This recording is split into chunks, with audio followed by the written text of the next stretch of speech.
So in the last two videos, we've been looking at the Tesla cavity, so mechanical analysis of the Tesla cavity, and we've calculated the Lorentz force, the tuning, and also the pressure sensitivity of the cavity. But then in these cases, we used fixed boundary conditions. But then that doesn't exactly model what happens in reality, because of course you have some oscillations at the ends of the cavity. And for this reason, this is going to be the first part of a two-part video. We are going to be using a spring boundary condition, so attaching a spring at the end and defining the material such that we can set the stiffness to whatsoever value we desire. So this first part, we're just going to be modeling the spring and calculating the stiffness and comparing it with analytic solution. This is the value you get from using the analytic formula. So then the second part, we are going to be using the spring as the boundary condition. So let's dive right in. Now to create the spring, we need a spiral. So you go to home and then macros and construct and go to coils, and what we need is a 3D helical spiral. And here we see the parameters. Now we could just type anything in here and then we could change the values, because this macros creates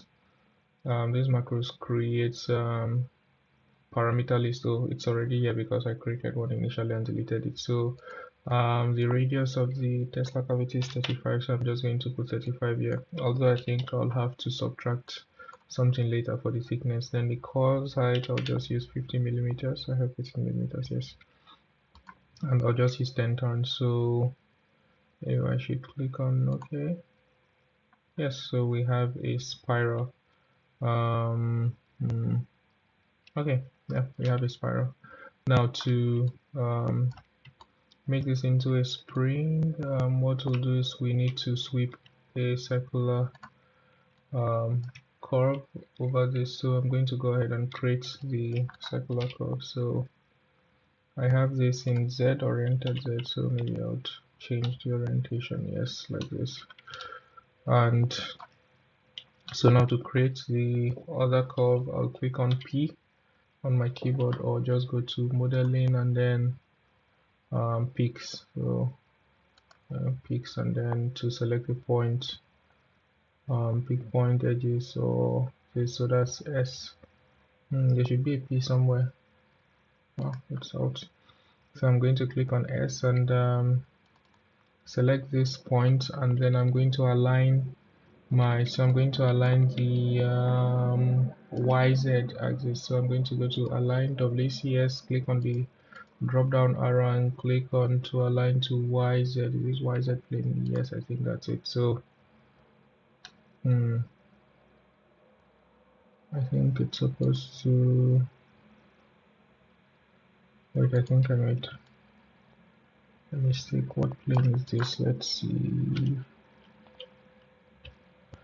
Okay, now it's using the other plane, so I turn off local coordinate system and I need to, so yeah, this is the YZ plane, that's correct. So I'd go ahead and deselect and click on P. Now P works, and I should align and then align with the YZ plane.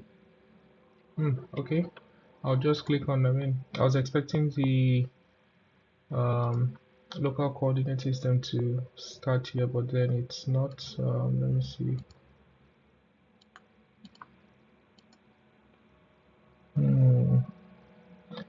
Align with selected point. I think if I should try this, yes, okay, and now that works. So yeah, and then I could click on the to view the working plane. So yeah, that's it. So you just it's odd.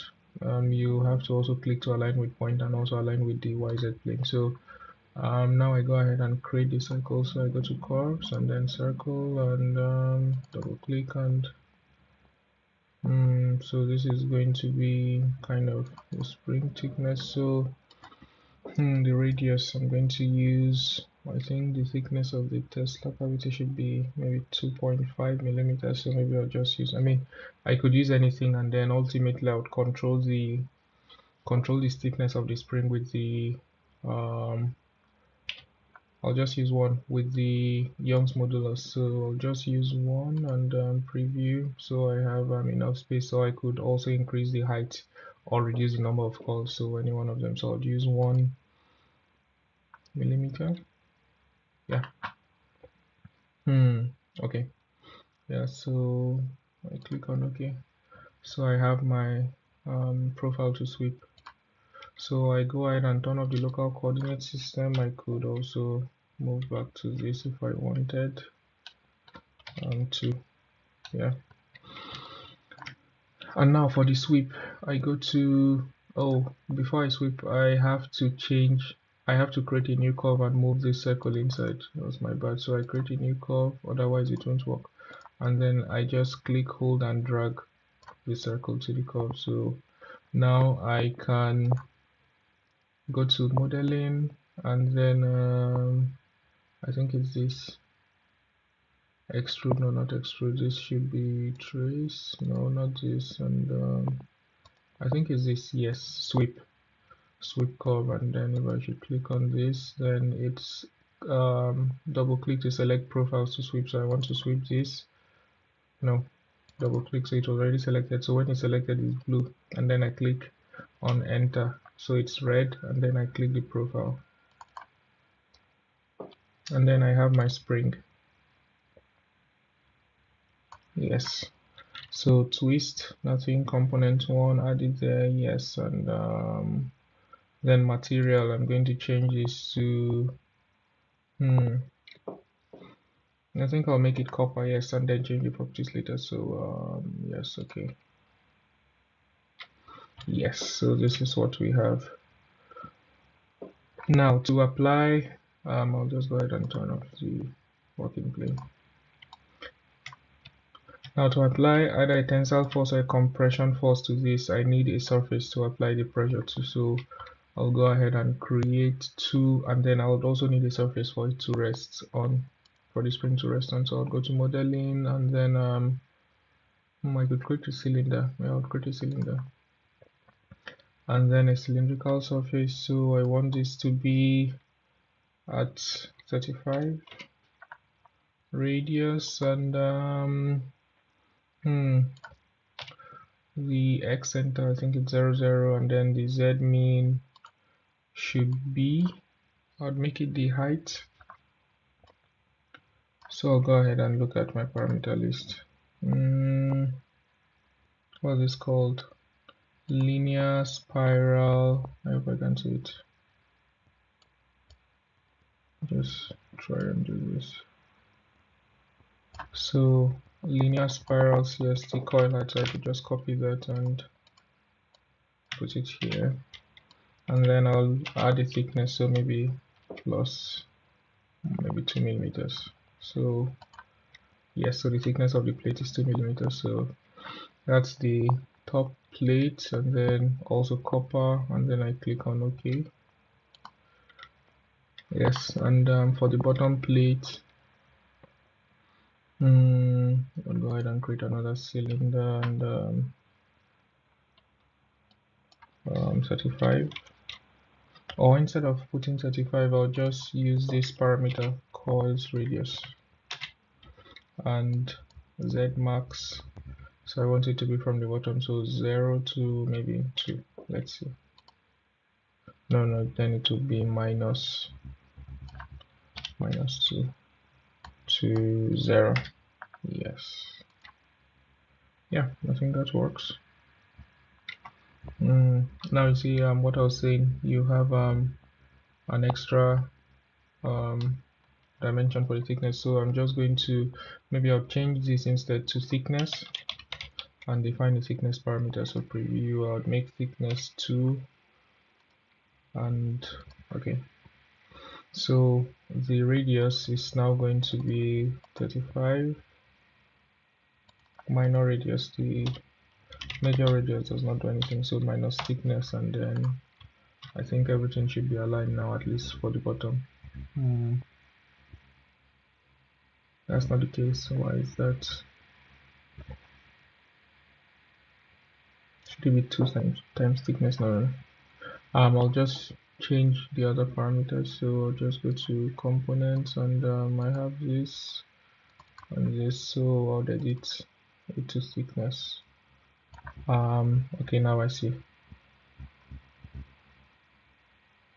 linear spiral. Wait. Okay, I don't think I can copy now. I just need to copy this. Yes, that's one.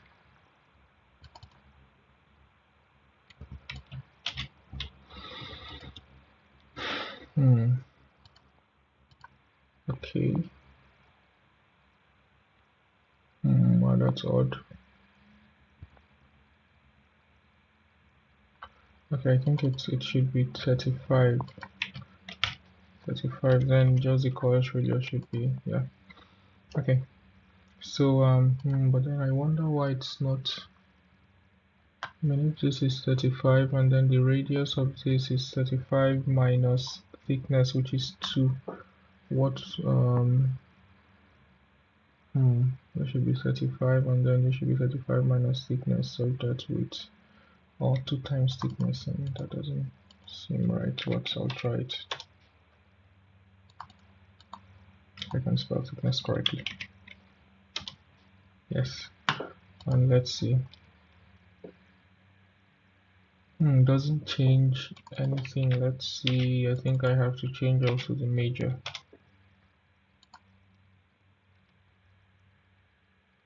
Okay, now it works. I think the major thickness and minor has to be the same though for it to work.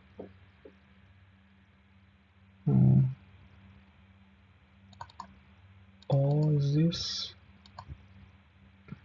Now I don't know why it's still not aligned, because this is 35, and then if I should take this off. Oh, I see. I know why.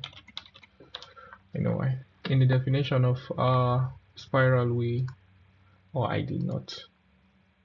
So I'm going to go to history list, and then instead of where will I find it? Oh, okay, maybe this is not very important, because then I have to find the variable, and instead of using, I use 1 millimeter as the radius, I should just change it here instead, so the thickness is 1 millimeter. Yes, but then I mean, it's not important that the surface is aligned, but yeah, I just want to do that. So now it's okay, and then this is define, and then this is thickness, and this is 35. I have a feeling I might have to change that later, but then I change the thickness of this to thickness minus thickness plus thickness. Okay, now we can proceed. So I have a surface on which I can apply the force, and also I have a base too. So what I'll be doing is I'll be applying. So that's it for the model, and now I'll just have to apply the background. I'll have to check that it's normal, and then yes, so I'm going to be fixing the bottom part to ground. So the displacement boundary condition, I'm going to apply it to be ground. I'll just apply, or I could apply to the top instead. I'll apply to the top instead. So escape out. Okay. Why is it not deselecting? Okay. So I'll apply to this top surface to constrain it, so 0, no displacement fixed. And then for the top, I'm going to apply pressure. So for this, no, this is. Then for the top, I'm going to apply a pressure compression force. I hope it's a compression force. So a traction boundary, and yes. And I'm going to apply normal force. Now I'm going to, I want to make it small so we do not have non-linearities. Now this is not changing. Why?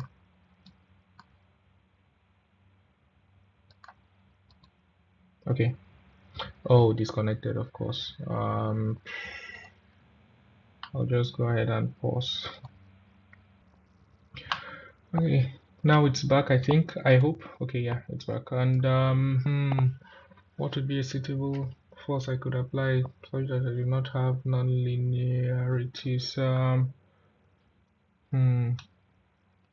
I could try to apply 1 bar or 1 e to minus 4 gigapascal. So I have yes, okay, yes. So I could go ahead and apply that. Yes, and hopefully there's no the distortion is not too much such that the results become inaccurate, although this is just a demonstration. So for your case you would have to decide if non-linearities play, if the deflections you expect in your structure is high, so you would include non-linearities. So but I don't need that because it takes a little more time. So yeah, that's it. We set up, and then I could go to simulation. I've applied everything, and now you could have a look at the properties of copper. So what we're interested in is not the general, but then the mechanics properties. So you have your Young modulus of 120 gigapascal. So we're going to be comparing the values here and using an analytic formula. So go ahead and run the simulation. So like before, you set your parameters. So I'm going to put an accuracy of 1 e2 minus 6. Not very concerned about accuracy. Going to turn off adaptive mesh. I would highly suggest you turn it on when you're actually running. But then does this affect the accuracy since we want to compare analytic result? I'm going to turn it off and hope that the approximation is quite close, so that when you refine the mesh and then leave it to run for longer, you would have a more an answer that is closer to the analytic solution and specials. So I'm still going to leave gravity off, and okay, so I'll go right ahead and start this and be back when it's done.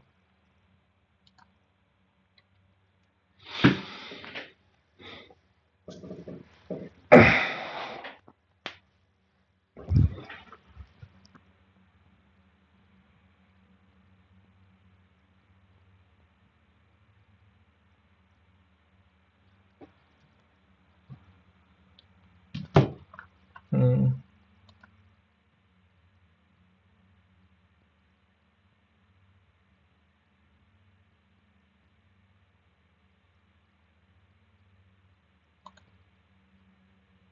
I don't,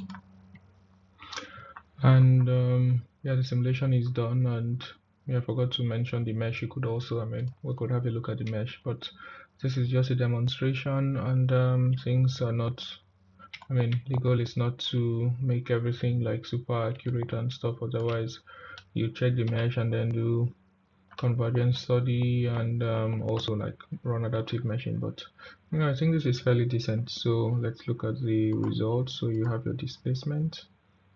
Okay, yes, that's it. The displacement is too much. So you see very wrong, very wrong behavior. So yeah, this is not cool at all. So I think what I could do is I could increase the Young's modulus of the copper, or I could reduce the force, the force that I am applying. I think what I'll do is I'll increase the Young's modulus of copper to make it more.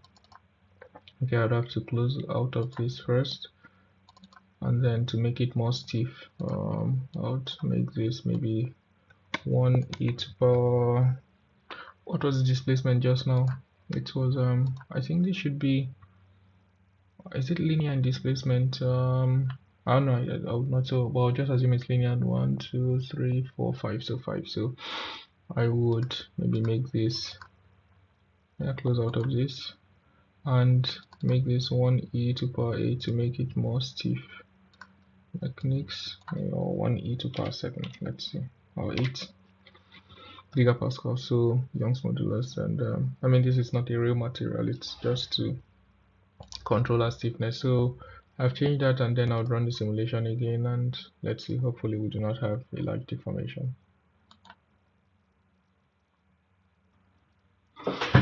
Okay, now we have a more realistic result. So yes, yeah, so this is the displacement plot, and then we could also look at the plot properties, and then we could also look at the displacement and multiply this, and yeah, so it's compression.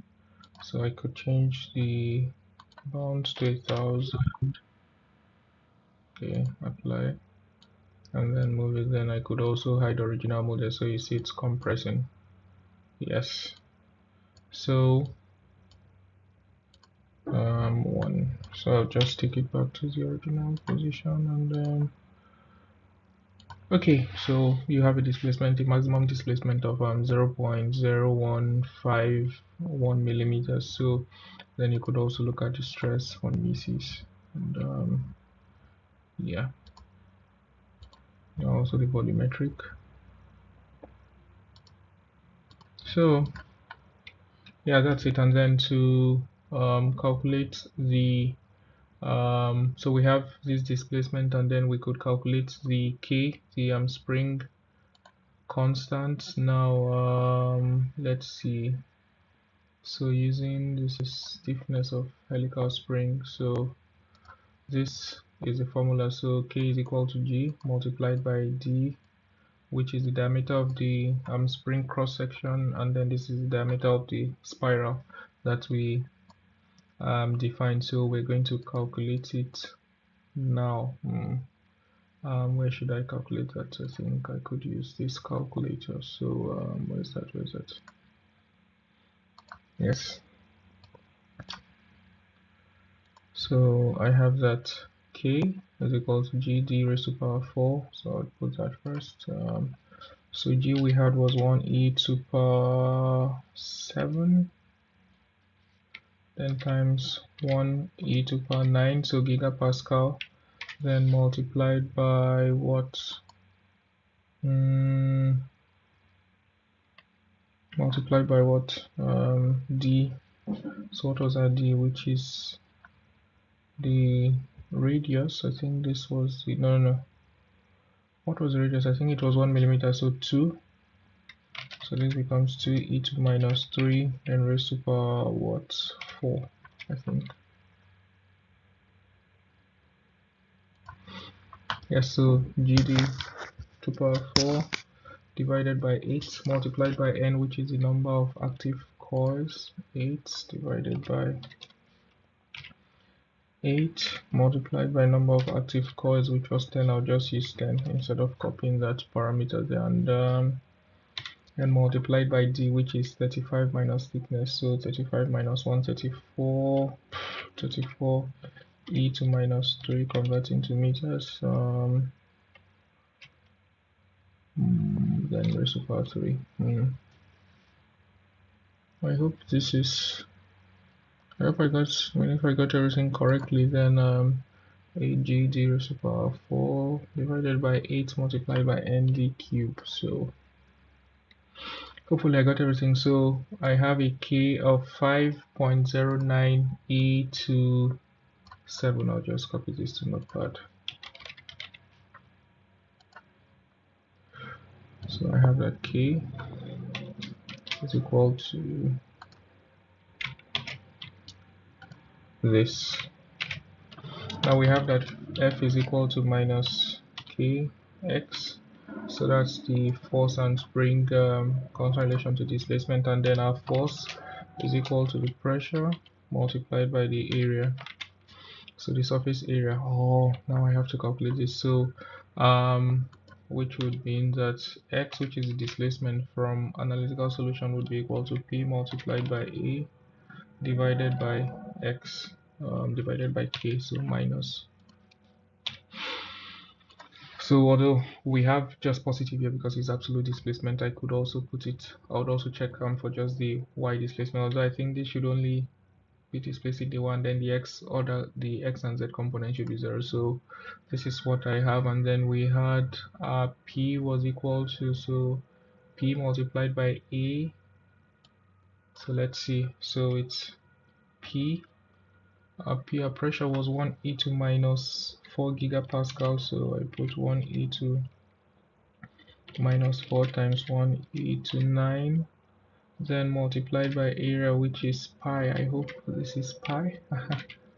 Pi multiplied by the radius squared, which is the radius of the disk that we put on top, so that should be 35 E minus 3. I hope I get everything correctly, square. So that's the area, then divided by the spring constant, which is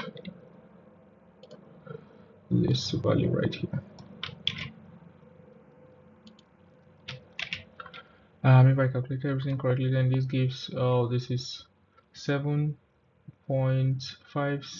E2 minus 6. So if I should convert to millimeter, this would be multiplied by 1 E2 minus, is it, yeah, 1 E3.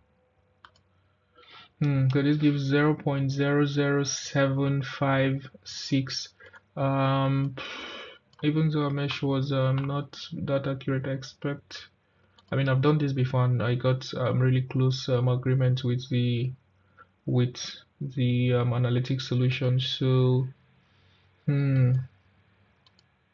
I'll just copy this expression and keep it somewhere, and then it should agree to a large extent. So I'm just going to go ahead and look at my, if I can figure it out, but then if not, you could play around with this and see what you get. So I'll just go ahead and check my traction again.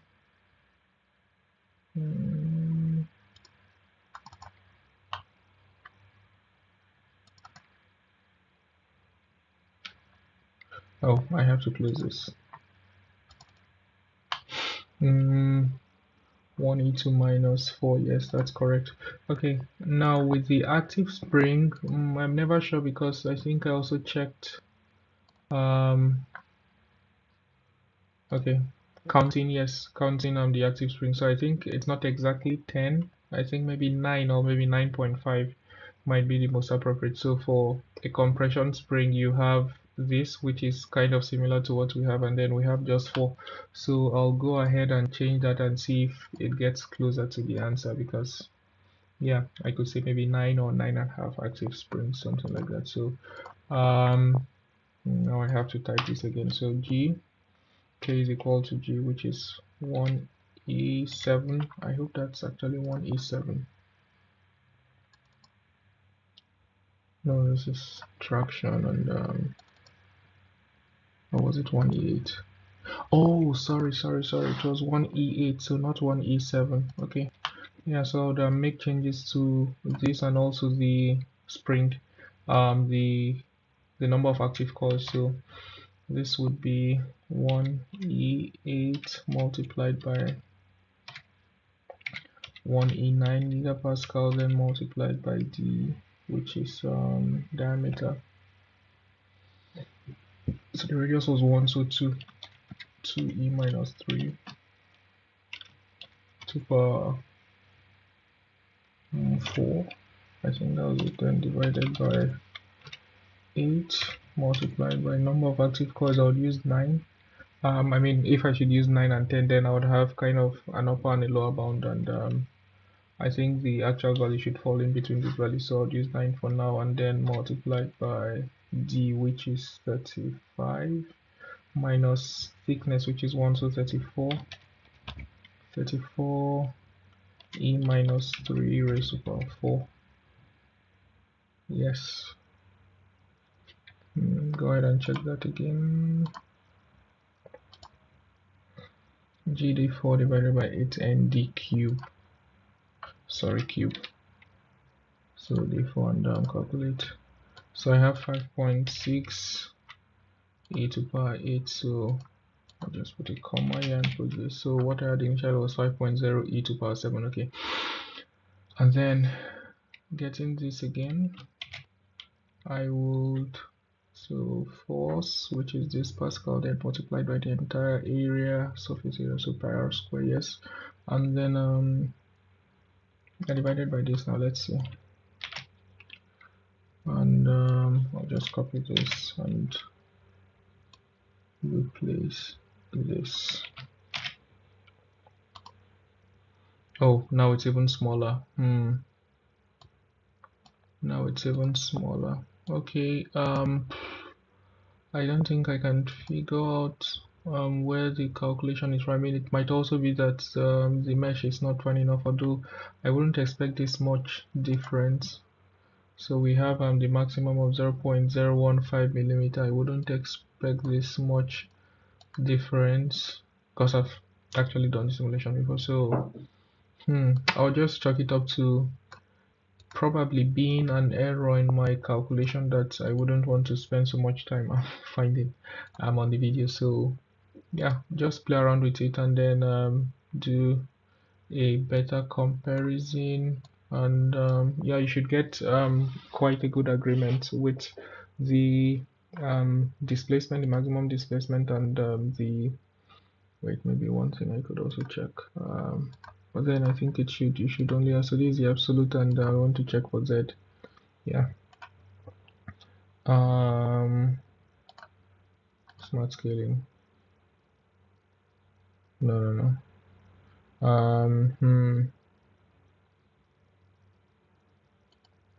reset scaling, yeah. So this is 0.015 red, but then there's no red here, so this is 0 displacement, and then the maximum is minus, yeah, of course, because it's on the other direction. So yeah, it's like I expected. So the absolute is just the positive.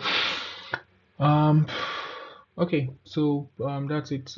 Just do maybe check with the calculations and also refine the mesh and do a more appropriate study, and then you see a good agreement with the analytic formula.